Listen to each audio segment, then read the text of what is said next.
Aksi pengadangan dan penolakan warga Aceh terhadap pengungsi Rohingya sedang menjadi sorotan, bahkan penolakan tersebut disorot hingga media Arab.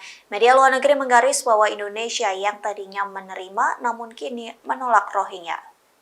Dikutip dari Serambi News, salah satu media internasional yang menyorot penolakan itu ialah media berbasis Arab Qatar, yakni Al Jazeera. Media tersebut turut melaporkan warga Aceh yang menghadang pengungsi Rohingya. Kondisi itu karena masyarakat Aceh sempat menerima pengungsi Rohingya dengan penuh kehangatan, namun pada November 2023 warga Aceh mulai menyuarakan penolakan. Al Jazeera juga melakukan wawancara dengan salah satu pengungsi. Dikatakannya ratusan Rohingya hanya ditempatkan di penampungan sementara yang terletak di bibir pantai. Lantas media Arab itu menuliskan subjudul "Pantai yang Tidak Ramah" dalam pemberitaannya. Dalam laporannya dikatakan bahwa penduduk di Aceh tidak akan menyediakan dana, perbekalan atau perlindungan bagi pengungsi Rohingya yang datang. Tak hanya itu, media tersebut juga mengutip pernyataan dari pemerintah daerah di PD.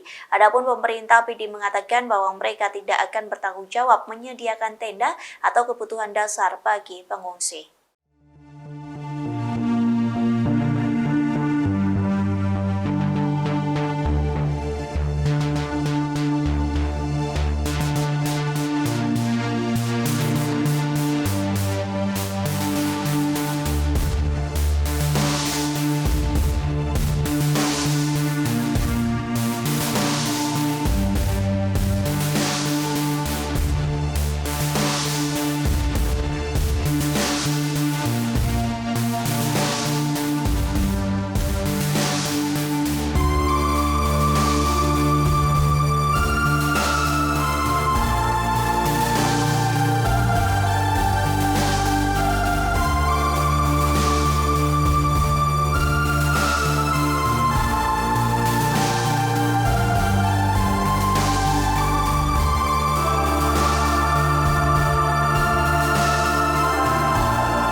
Download Tribun X sekarang, menghadirkan lokal menjadi Indonesia.